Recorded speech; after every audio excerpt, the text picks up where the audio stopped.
Olá você telespectadora, olá você telespectador da TV Cultura. A partir de agora você acompanha Opinião Litoral, edição desta sexta-feira. Nós temos como comentarista o advogado Roberto Mohamed e recebemos com muito prazer, com muita honra, como convidado, o arquiteto Gustavo Nunes, que prometeu para o Mohamed e para mim que vai restaurar a Escola Escolástica Rosa. É verdade, Gustavo?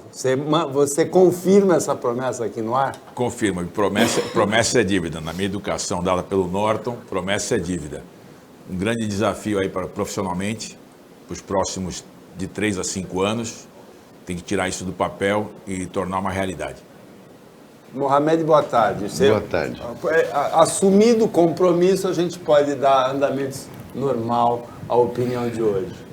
Hoje é aquele tipo de programa que a gente faz com prazer. Primeiro porque o Gustavo é meu amigo e uma pessoa que a gente sabe, além de tudo, poder dizer que se é amigo do Gustavo é um privilégio. Eu sou amigo dos 2 irmãos, né? Ele é o normal.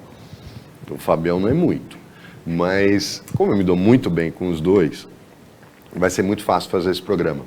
Gustavo, eu vou começar fazendo um elogio a você, mas é de postura, e eu queria entrar nesse assunto. Antes da gente falar do que é mais relevante que você está fazendo, que é a Escolástica Rosa e tal, que foi a questão do Atlético.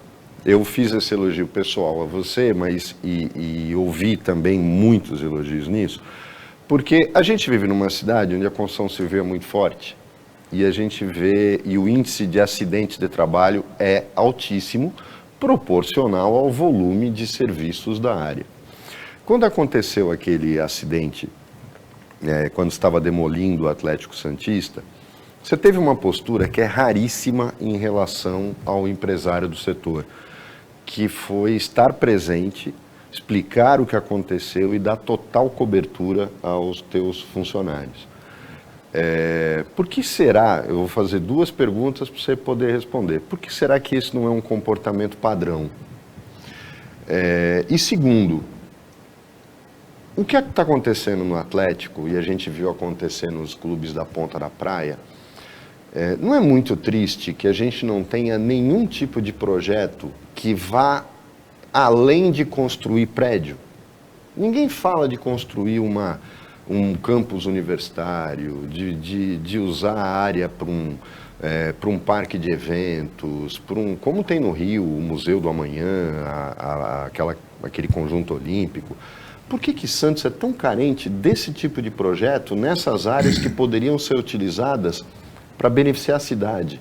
Porque a natureza delas sempre foi essa, enquanto eram clubes. Então, a pergunta é complexa. Primeiro, obrigado pela colocação da postura. Eu vou responder por mim, né? A postura é individualizada, né? Cada um tem a sua conduta, a sua consciência, né? Naquele momento já vou dizer que foi o momento mais difícil. Eu tenho quase 30 anos de profissão e foi um momento muito difícil porque foi um sinistro grave, um sinistro de média monta, vamos chamar assim.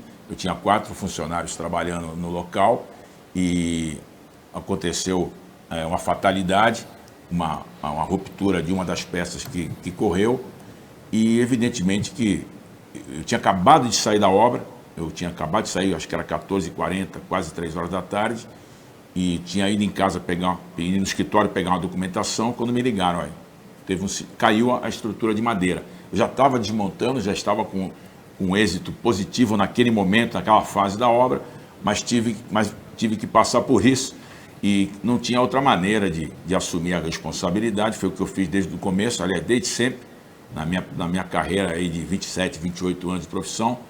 E, evidentemente, por tudo isso, passa a questão de apoio à família, a família dos 4 funcionários. Graças a Deus não teve óbito, né, não teve vítima fatal. Um funcionário só ficou internado e aqui eu vou tirar o chapéu para a Santa Casa da Misericórdia de Santos. O atendimento que foi dado foi algo que não dá para entender. Eu vou agradecer aqui todos os envolvidos naquela época e está recuperado, está em casa. Recentemente fui convidado para um casamento que o rapaz entrou com a noiva, inclusive, que é meu funcionário até hoje. Então, passado esse susto da profissão, mas faz parte da responsabilidade intrínseca à profissão, intrínseca à atividade empresarial, dar suporte e honrar os compromissos e ter essa postura que para mim foi natural. Não fiz nem mais, nem menos.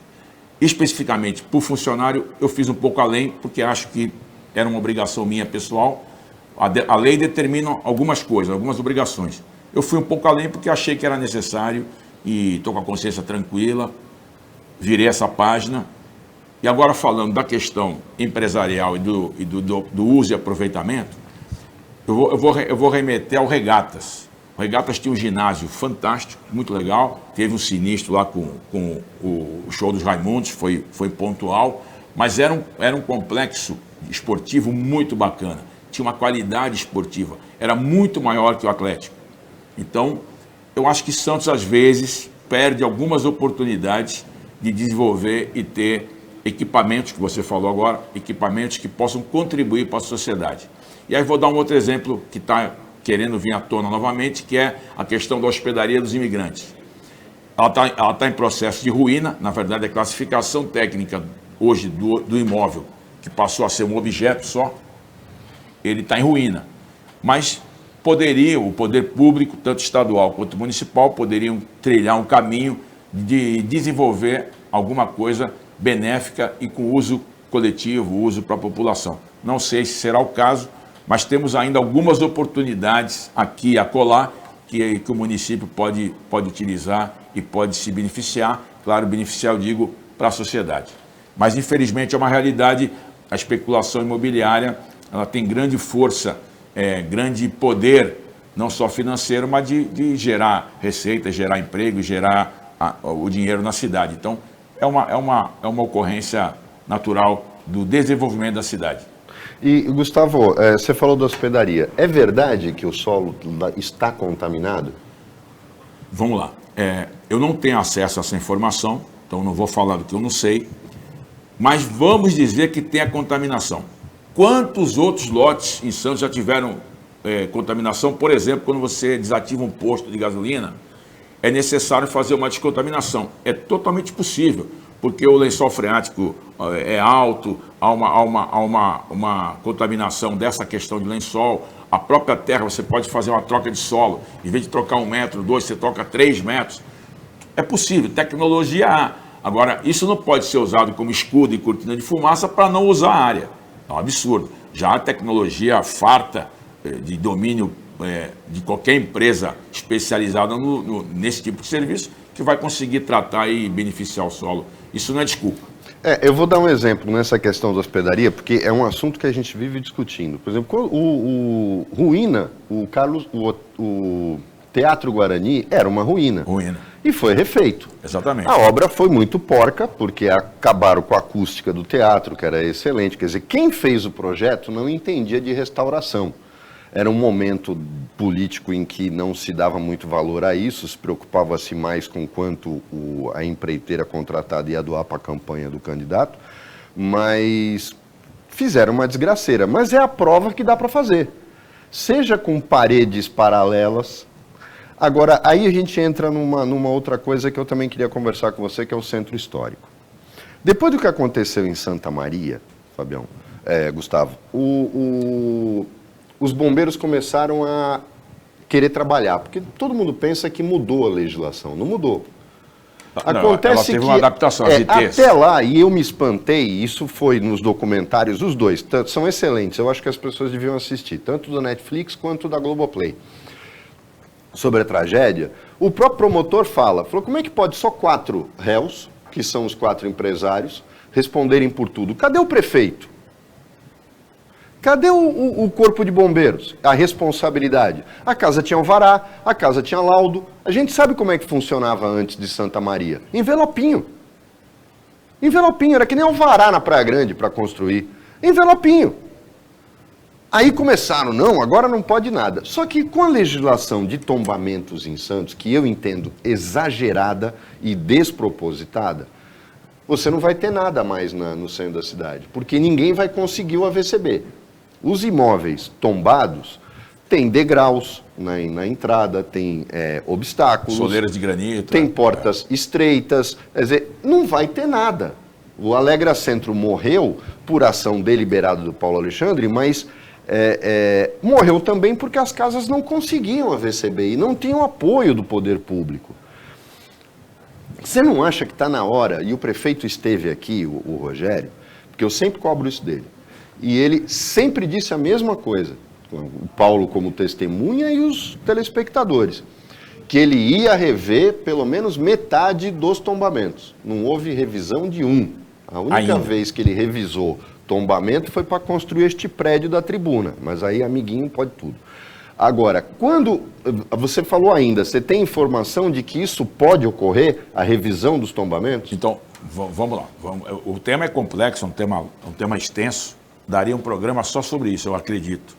Mas vou tentar... Até porque você é um dos pouquíssimos profissionais de Santos que trabalha com restauração de imóveis tombados. Exatamente. Tem mais pessoas trabalhando. A minha empresa, graças a Deus, e ao meu trabalho, ao meu empenho e da minha equipe, nós estamos trabalhando bastante. É um trabalho difícil, porque trabalhar com restauro você tem desde a mão de obra especializada, os materiais são mais difíceis de encontrar, as barreiras, dificuldades técnicas de aprovação, a questão formal. Então não é fácil para ninguém, não é fácil para mim, não é fácil para os outros, né? Então vamos separar, porque o tema é extenso. Só uma explicação, eu estou conselheiro do Condepasa, eu sou suplente, nomeado pela Associação de Engenheiros e Arquitetos de Santos. Não há remuneração, é uma indicação pelo notório saber, eu sou arquiteto, né, e tenho bastante conhecimento no segmento. Então, estou conselheiro. Não tenho procuração nem do Condepasa, nem da associação e nem do prefeito. Então, vou fazer uma fala aqui que é pessoalíssima. Realmente, é necessário uma revisão da legislação que gravou os imóveis como NP2, principalmente. Então, nós temos algo em torno de 1.900 a 2.000 imóveis distribuídos na cidade, né? Tanto na região central, em APC, área envoltória, cada uma com a sua característica. Na minha opinião, também é muita quantidade de elementos, porque dentro de uma quadra, você tem uma testada, a testada é alinhamento, né? É a frente desta rua, a testada é pertinente a esta calçada e esta rua. Se você tem um NP2, toda aquela testada está limitada. Se você tem 4 elementos em 4 testadas, você impede a verticalização em toda a quadra. Então, realmente, ela é restritiva, né?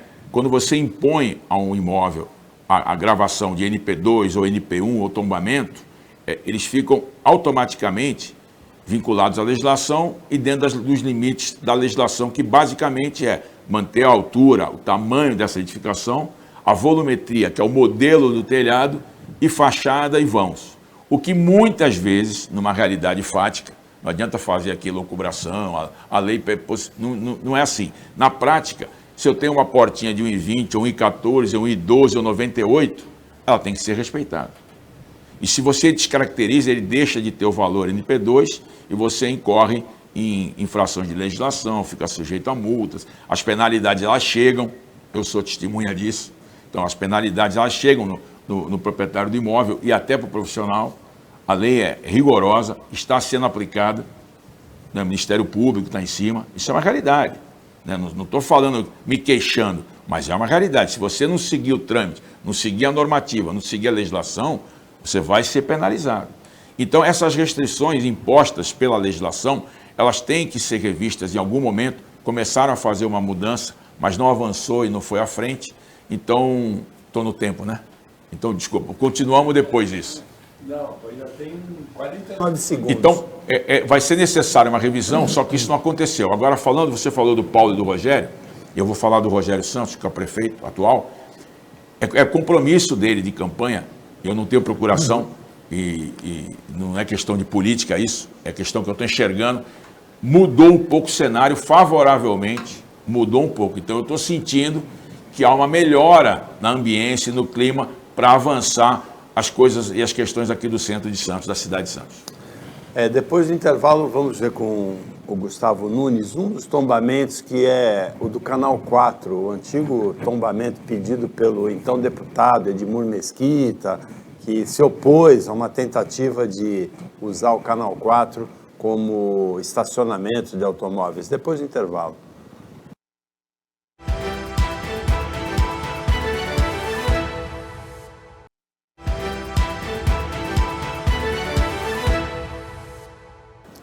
Voltando com o Opinião Litoral, hoje nós temos como comentarista o Roberto Mohamed e vamos deixar claro que quem está aqui é o arquiteto Gustavo Nunes, não o irmão dele, que é o Fabião, tá certo, Gustavo? Já me chamaram 2 vezes. 2 vezes eu fui chamado de Fabião, então vai me complicar. Isso, porque as pessoas elas são vingativas, ao invés de quererem ser felizes.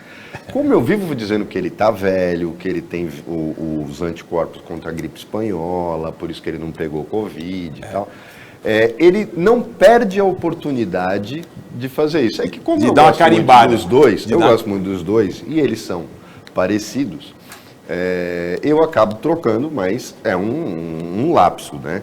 Porque ninguém pode comparar a questão da idade entre o apresentador e o comentarista, mas ele é vingativo, ele fica aguardando o momento de poder. O famoso cara ruim, isso. O cara é ruim. Fabião, o Paulo falou da questão dos canais, e não é só o Canal 4, são todos os canais tombados por iniciativa do Paulo, do Edmur, quando ele era deputado estadual, pelo Conselho, o Condefat, o Conselho Estadual. Estadual.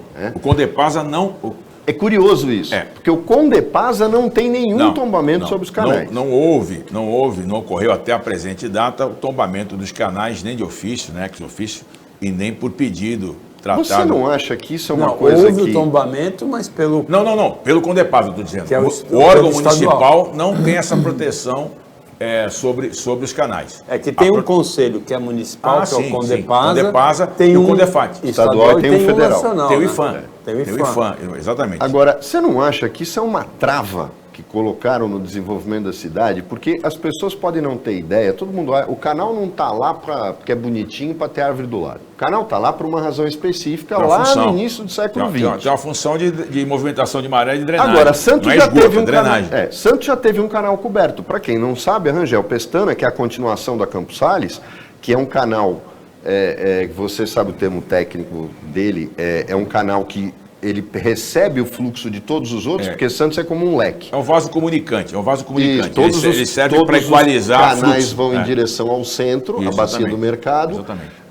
E ele faz essa ligação aqui. Ele liga a área do estuário, então, liga a questão de fluxo de maré do estuário com a praia-mar, através dos canais. Através dos canais, Ou seja, eles serem cobertos... Não teria problema nenhum, Fabião.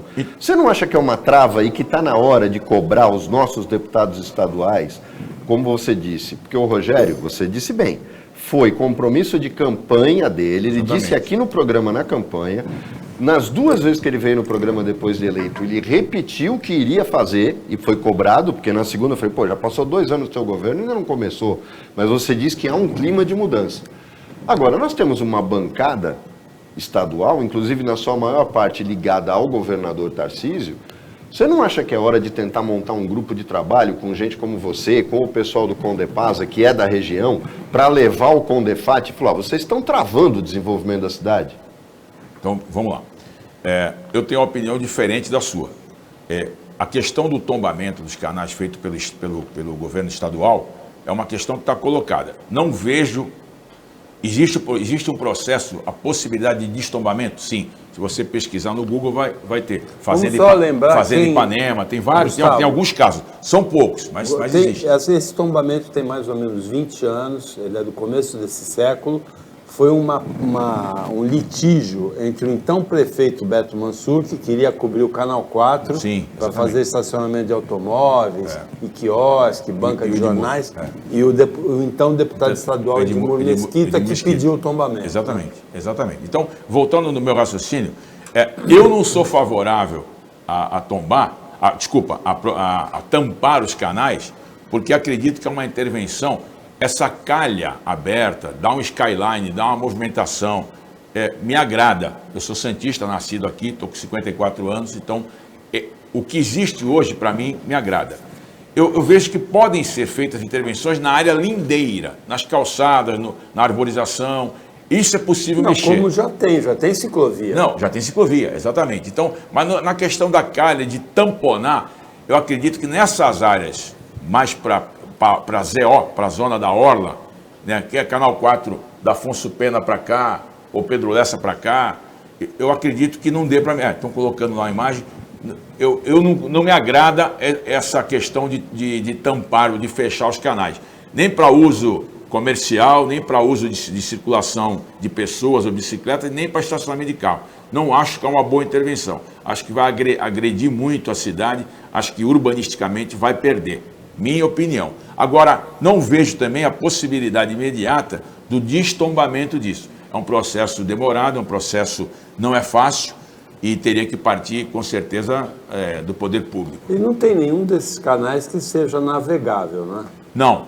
Recentemente no Facebook, ontem, alguém brincou que do jeito que vão as coisas na arquitetura, daqui a pouco vão propor gôndolas nos canais de Santos. Aí eu brinquei, não vão propor porque as pontes, os pontilhões de trânsito que possibilitam transpor as valas nos canais são muito baixos, né? As estruturas são antigas, elas não têm um grande vão. Né? E o canal teria que ter um calado um pouquinho maior. Impossível. Né? Isso, mas, por exemplo, isso é uma brincadeira que há muitos anos eu escuto, mas não é impossível. Imagine o seguinte, da mesma forma como a gente tem os pontilhões... Quarta vez, Fabião. Quarta vez. Gustavo,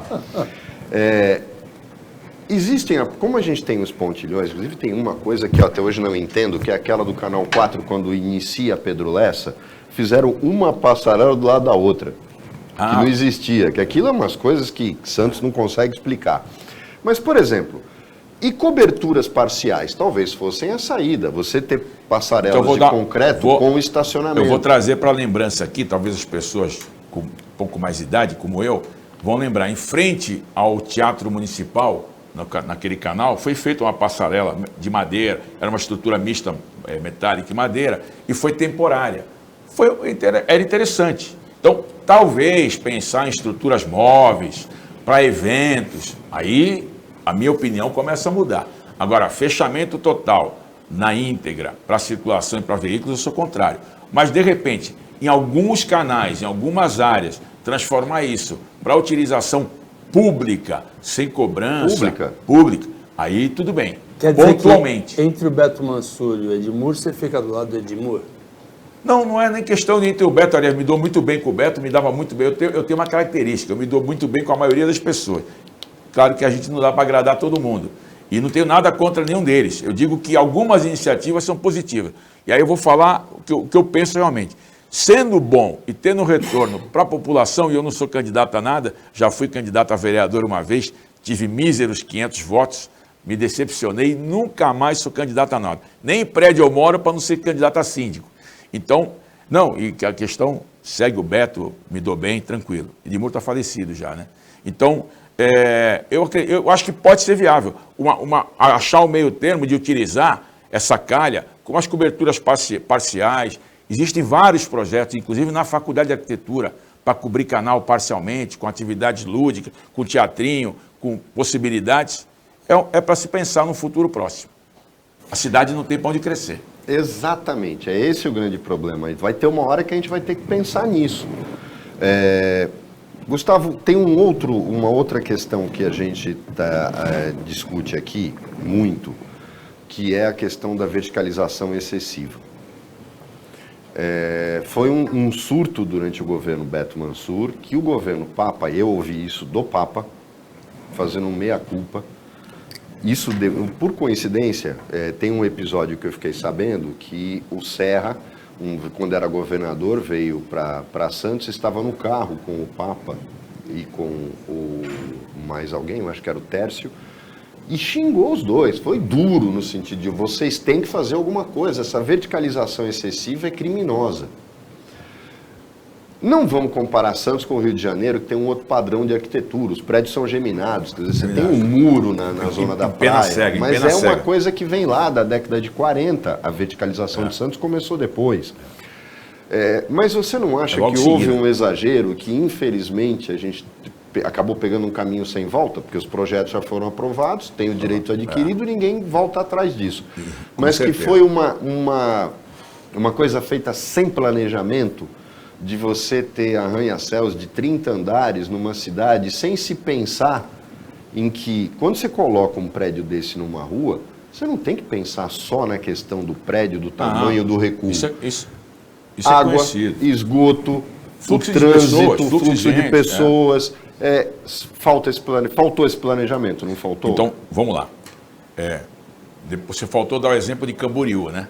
Faltou dar o exemplo de Camboriú, que é um negócio emblemático no Brasil hoje, né? Mas vamos trazer para Santos a discussão. Esse caminho da verticalização, e aí eu digo verticalizar, qualquer coisa acima de 9 pavimentos, né? Já é verticalizado. Então, antigamente o gabarito era restrito, tinha um limite de altura, limite máximo. Hoje não tem.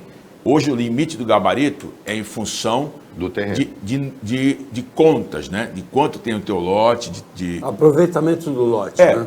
É uma mistura, para falar assim rápido, é uma mistura de taxa de ocupação com coeficiente de aproveitamento. Você fazendo essa continha, vai chegar num resultado em metros quadrados. Eu tenho, por exemplo, 1.000 metros de terreno e posso construir 5.000 metros de obra. A grosso modo, em alguns lugares é só 4 vezes, tem limitação. Então eu posso fazer isso. Então vamos lá. Eu vou construindo e recuando o prédio e diminuindo. Quanto maior ele for, mais recuo eu tenho que dar nas partes superiores, a grosso modo, né? Tem o bolo de noiva, onde vai o estacionamento, né? Térreo, primeiro, segundo, terceiro, até quarto pavimento com mezanino. E depois você vai verticalizando e vai estreitando o prédio. Então, basicamente é isso. Aí vira um Empire State Building. E vira um espigão. E vira um espigão construído, com recuo lateral mais amplo e tal, mas vira um espigão. Esse caminho, ele é economicamente para viabilizar a aquisição de um chão que é caríssimo. Hoje, na região nossa aqui da Baixada Santista, não há nenhum outro lugar que o solo, eu estou falando de área insular. O que é área insular? É dentro da cabeça de cavalo aqui, onde está o mapa de Santos, né? Santos está dentro da Ilha de São Vicente, e na Ilha de São Vicente nós temos parte dela, a cidade de Santos. Esse solo, esse chão, esse terreno, ele é muito caro. Então, para você viabilizar economicamente o empreendimento imobiliário, você tem que construir o máximo possível. É o que a lei fez, está dentro da legislação. A legislação permite. Se permite, o empresário, qualquer empresário, vai usar o máximo disso, com outorga onerosa e outros benefícios da legislação. Então, faz parte do negócio, faz parte do business, que é a construção, que alavanca a cidade, que gera emprego e gera receita, né, grana. Agora, Gustavo, fala um pouquinho dos núcleos de interesse social, as áreas que são preservadas de construção. Você acha que outras áreas poderiam ser incorporadas, que algumas não deveriam ser? Como é que você vê essa questão? Tá, eu vou fazer a opinião pessoal. Emendando nisso, deixa eu te perguntar, por que a Zona Noroeste não é o objetivo das construtoras? Por exemplo, vamos tornar aquela área então, objeto de desejo. Então vamos lá. Primeira coisa, eu vou fazer um esclarecimento, pedir desculpa aqui a vocês. Não é minha especialidade, né? Nem urbanismo, não trabalho com urbanismo e não desenvolvo muitos projetos de prédios e tal. Faço, já fiz alguns, já fiz hotéis, né? Mas, então, me desculpe os meus colegas profissionais, não é minha especialidade. Mas vamos falar sobre a questão das zonas especiais de interesse, né? As ZEIs, né? O que acontece? Elas já estão distribuídas ao longo da cidade, Ponta da Praia, a Zona Noroeste também tem. Então, elas foram criadas para criar um limite, justamente de uso, que não traga malefício para a população lindeira, para a ambiência e para a região como um todo. Elas estão na legislação, elas são revistas de tempo em tempo, não sei se a cada ano, acredito que não, mas tem um intervalo da legislação. Então, não vou falar exatamente qual, que eu não sei de cabeça, mas elas podem ser revistas. Tem que partir do poder público ou da Câmara Municipal. Então, isso é possível de ser mexido. Mas hoje estão colocadas. Eu tenho até um caso de um cliente que tem uma área ali perto da antiga garagem dos ônibus, ali perto do Sesc, na Zona Noroeste, ali na Nossa Senhora de Fátima, e parte da área dele está protegida. Ele tem um terminal de contêiner e não pode utilizar a área como tem que ser, porque a área de projeção dessa área de proteção, da área de proteção pega 1/3 do lote dele. Então, tem uma certa limitação. Agora, às vezes atrapalha. Você vê, Mohamed, que a preservação de alguns espaços representa um verdadeiro pulmão para a cidade, né? A Pinacoteca Benedito Calixto, que a gente deve ao ex-prefeito Mas Oswaldo Justo. tem outros. Agora o Escolástica Rosa pode ser, né? Nós vamos falar depois no final, né? É muito importante isso, Nós temos né? outras áreas, nós temos orquidário. Exatamente. Né? Nós temos algumas áreas. Eu falei no começo do programa, não temos tantas áreas, mas algumas áreas têm que ser preservadas. Você tem o Aquela Rebouças. área que sobrou do INSS na Epitácio Pessoa, que tem uma sim, praça ali, exato, que tem é a o praça sonho que do Grupo Mendes acabar com aquilo, entrar para com continuar tudo. fazendo prédio. Então, que liga de Epitácio ali até o binário, né? Até o binário, exatamente. Está acabando aí. Estou controlando. O Gustavo controlou o tempo. A gente volta depois do intervalo.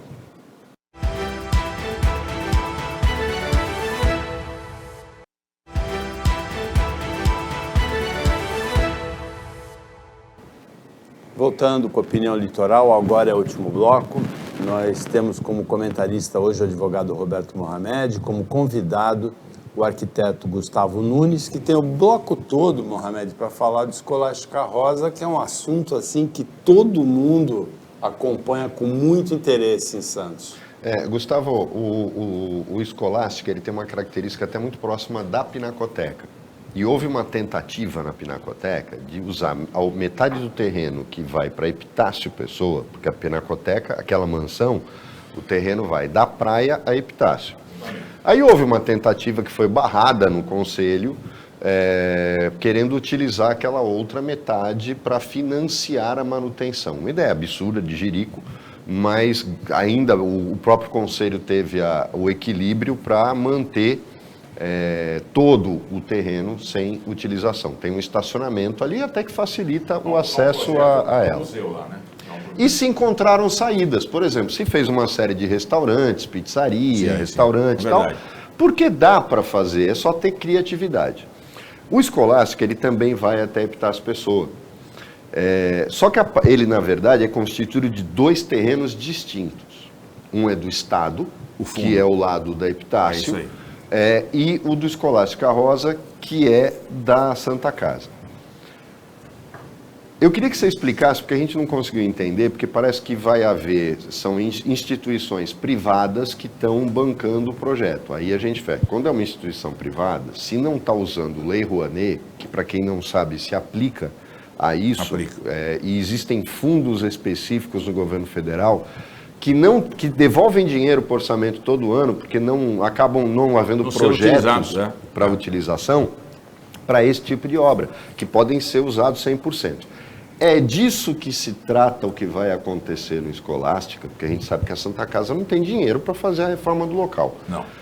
E, em segundo, você não acha que já passou da hora do Estado, já que ele é dono da metade, por que ele não desapropria e ele mesmo faz um grande projeto para revitalizar o Escolástica Rosa? Então vamos lá. O tema é novidade absoluta. No domingo passado, eu fiz a apresentação do projeto de restauro para o secretário de Turismo do Estado de São Paulo, Roberto de Lucena, e para o deputado estadual Paulo Correia Júnior, que organizou, né, o evento e a apresentação. Então, nossa missão agora, eu fui contratado para isso, estou no processo há 1 ano, é justamente tirar do papel a propriedade. Estão aparecendo imagens aí, esse material gráfico foi todo produzido dentro do meu escritório. Então nós vamos restaurar e revitalizar todo o complexo, né? O complexo são 6, 7 imóveis isolados. Basicamente eu tenho o prédio principal, casa do diretor, tem a Capela Dom Bosco e mais 5 prédios anexos. Todos recuperáveis? Todos recuperáveis. Alguns estão em pior estado e outros estão em melhor estado. Mas risco de ruína, ou seja, de perder o imóvel não existe. Não existe. Então, os imóveis de trás terão uma intervenção de engenharia um pouco mais pesada para depois poderem ser restaurados. Os imóveis do fundo não têm volumetria, ou seja, os telhados ruíram já há alguns anos. O imóvel está fechado há praticamente 5 anos, sem utilização, o que deixou danificando, né? E aqui cabe um apêndice, que o Estado usou o imóvel por quase 40 anos. E nunca fez manutenção e nunca deu a devida importância. Isso é fato. Apesar de ele estar nos apoiando agora, né? Está interessado em poder contribuir, mas é outra gestão, é outro, né? Então, O cenário atual é esse. Então, tudo que está lá, o mais importante, ele é passível de ser restaurado. Isso é o mais importante. E a minha missão é tirar isso do papel.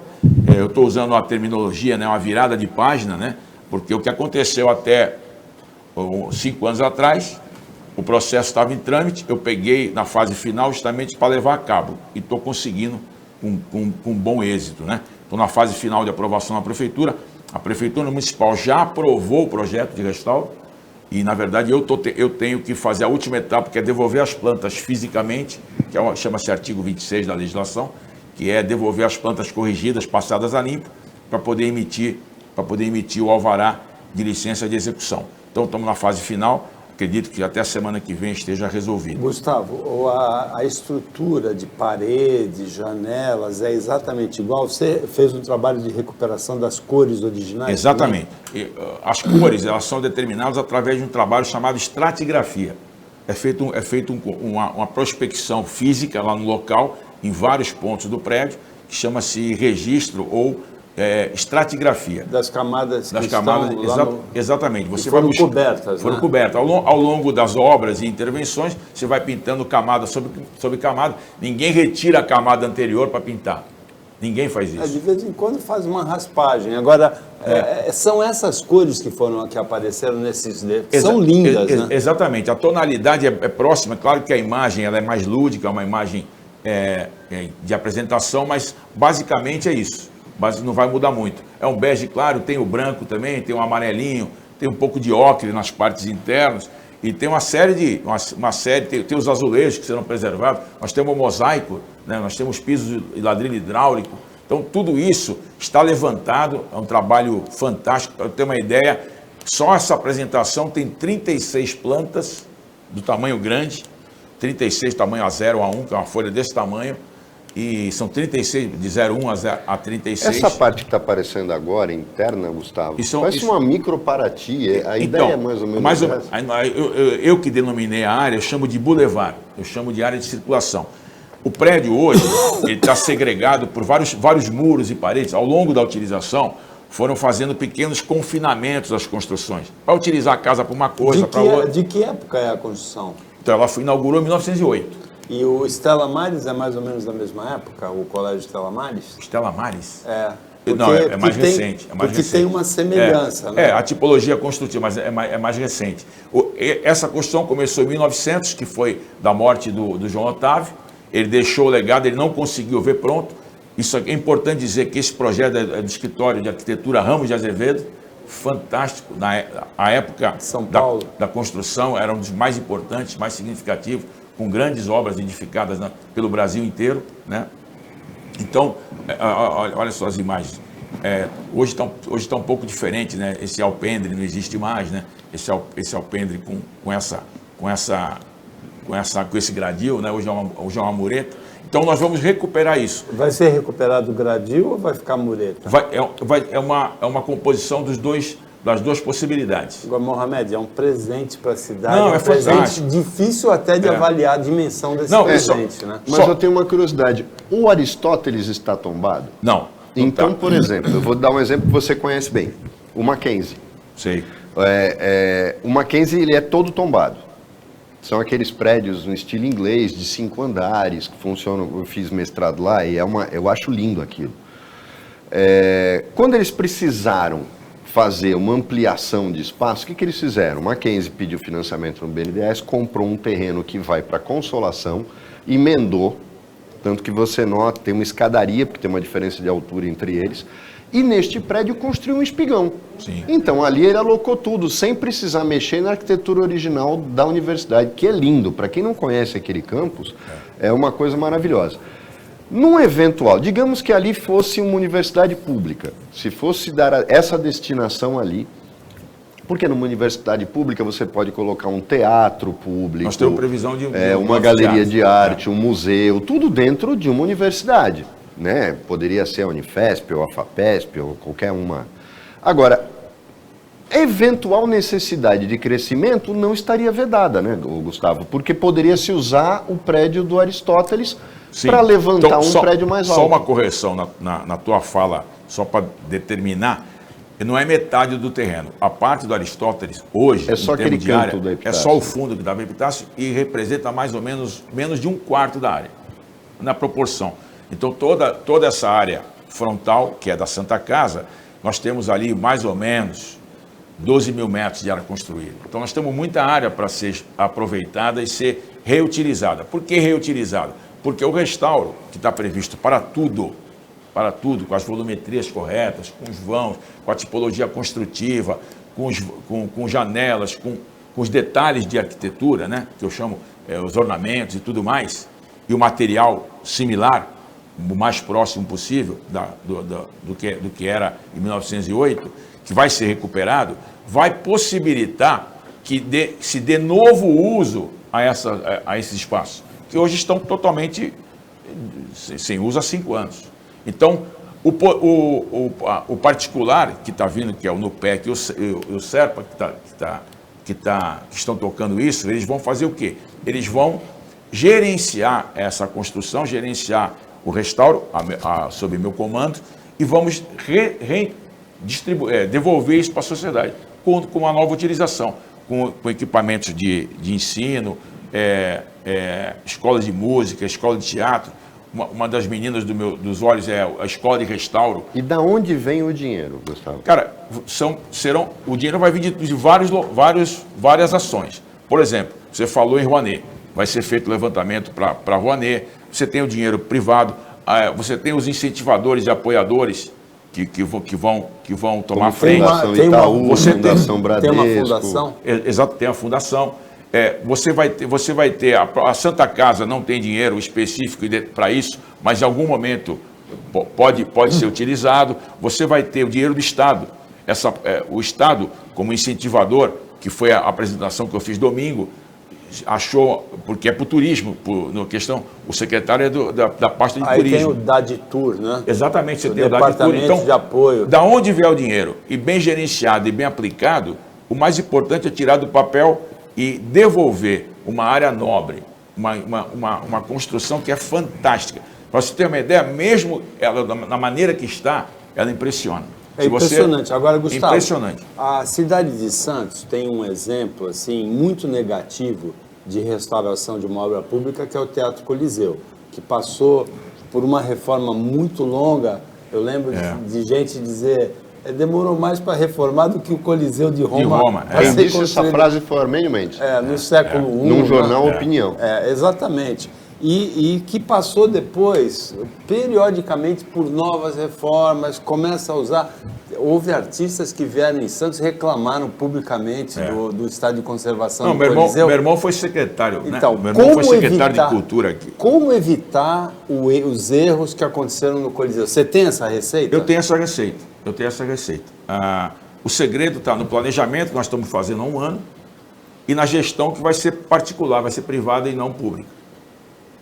Não tem empreiteira? Não, vai ter empreiteira, vai ser contratado. Só que é diferente você trabalhar. Aliás, não tinha que ser diferente. Quem trabalha para o poder público tem que entregar qualidade, está recebendo. Só que, historicamente, muitas vezes não é isso que acontece. Eu vou te dar um exemplo então prático. Eu fiz recentemente, para o poder público, na verdade a entrega foi para o poder público, quem me pagou foi iniciativa privada. O Teatro Rosinha Mastrangelo. Então, 15 anos, 20 anos fechado. E tiramos do papel. Foi na gestão, finalzinho do Paulo, comecinho do Rogério. Ainda existe aquele projeto para refazer? Começou com o Carlos Pinto. O Carlos Pinto estava tentando arrumar dinheiro para fazer o Centro de Cultura todo. Estão fazendo... Isso está morto? Não está morto. Estão fazendo segmentado, mas estão fazendo. Agora, o Gustavo, Rosinha foi isso. Baita de um êxito. Agora, por quê? Gustavo, dinheiro privado. Pelo que você falou, ainda não se sabe de onde vão vir os recursos suficientes para bancar essa obra do escolar. Então, eu não trato, dentro da contratação, eu não me meto na questão de financiamento e dinheiro. A tua questão é o projeto. Minha questão é a parte técnica, projetual, que está resolvida, a questão de tocar a coisa com o melhor resultado possível. Quando eu chamo o melhor resultado possível, é seguindo as normativas, seguindo a legislação, seguindo o projeto que foi aprovado. E essa é a minha obrigação. Então, eu acredito que está tendo uma movimentação positiva, e aí eu já falo aqui É o primeiro, eu dei 2 entrevistas recentemente, mas é o primeiro programa que eu venho fazer sobre o tema. E a aceitação que eu estou tendo, eu chamo de feedback, né? Que a gente sente na rede social, no WhatsApp toca positivamente, a aceitação é impressionante. Não vi ninguém falando contra ainda a questão de trazer de volta para o Santista, de volta para a sociedade e para a cidade de Santos, o Escolástico. Vai ser um marco. Teve então o influencer, teve o WhatsApp, mas não teve nenhum idiota, nenhum hater ainda? Cara, eu uso pouquíssimo a rede social. Eu sou o meu Facebook, eu tenho Facebook, né? Meu Instagram eu abri agora, meu filho que fez para mim, eu não tinha nem Instagram há 2 semanas atrás. É impressionante, mas é verdade. Então, mas eu ando o dia inteiro, eu sou um cara de mercado, eu sempre falo, eu estou o dia inteiro na rua, eu atendo muita gente, eu sou um cara que trabalho bastante e não tive nada negativo, porque não há ninguém que fale contra isso. Isso é positivo. Chegamos ao final do Opinião Litoral desta sexta-feira, agradecendo a participação do Roberto Mohamed como comentarista, agradecendo aqui a participação do Gustavo Nunes, arquiteto, desejando para você muito boa sorte nesse projeto, porque é realmente um presente. É difícil até de definir a dimensão desse presente para a cidade. Agradecendo o trabalho da equipe técnica e de jornalismo do Sistema Costa Norte, que deu esse show de imagens, e agradecendo a você que acompanhou a gente mais essa edição. Até segunda-feira, nesse mesmo horário de 12:45, na hora do almoço, à tarde, pouco depois da meia-noite na representação, e um ótimo final de semana para você que você merece.